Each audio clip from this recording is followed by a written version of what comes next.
Donald Trump wants to shake up education. Big time. His plan? Dismantle the Department of Education. It's a bold move even for Trump. He claims it will fix America's schools. But not everyone is convinced. Trump's proposal has ignited a firestorm of debate. Parents, teachers, and politicians are all weighing in. Is this the end of public education as we know it?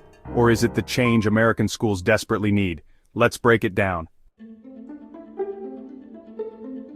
Trump's plan rests on three big ideas. First, he wants to give more power to local communities. He believes parents and teachers know what's best for their kids, not bureaucrats in Washington. Second, Trump wants to slash bureaucracy. He argues that the Department of Education is bloated and inefficient. He says cutting red tape will save money and improve results.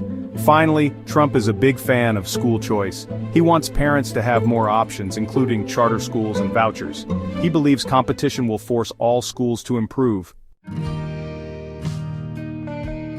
Trump's plan has its fans. Supporters argue that local control will lead to more tailored education. They say communities can design programs that meet their unique needs. They also believe that reduced bureaucracy will empower teachers and principals. With less paperwork, they can focus on what matters: teaching kids. School choice is a big win for many supporters. They argue that parents should be able to choose the best school for their children, regardless of their zip code. They believe competition will drive innovation and improve outcomes for all students. Section 4. Alarm bells ringing. Critics sound the warning. But not everyone is cheering. Critics argue that Trump's plan is a recipe for disaster. They fear it will exacerbate inequality.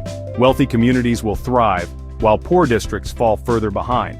They also worry about the loss of federal funding for vulnerable students, such as those with disabilities.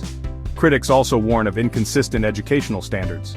Without national guidelines, students in different states could be learning vastly different things. This could hurt their chances of getting into college or finding good jobs. And let's not forget the potential for fraud and abuse. With less oversight, some schools might be tempted to misuse federal funds.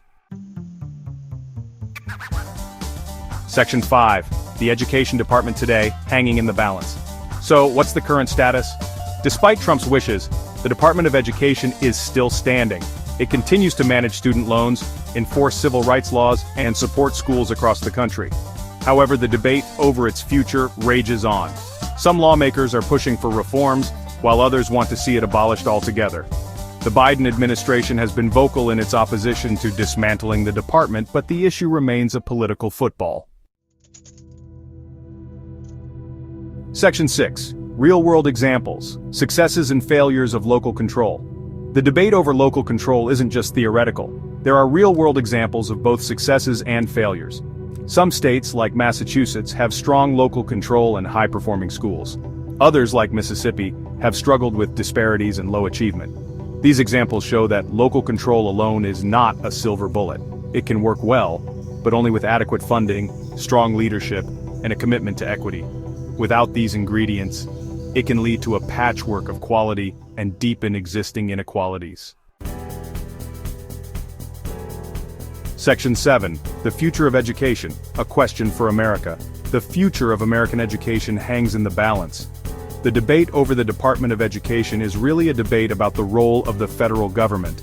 Should it play a central role in ensuring quality education for all, or should it step back and let states and communities take the lead? There's no easy answer. Both sides have valid points. Ultimately, it's up to the American people to decide what kind of education system they want for their children and their future. So, what do you think? Let us know in the comments below.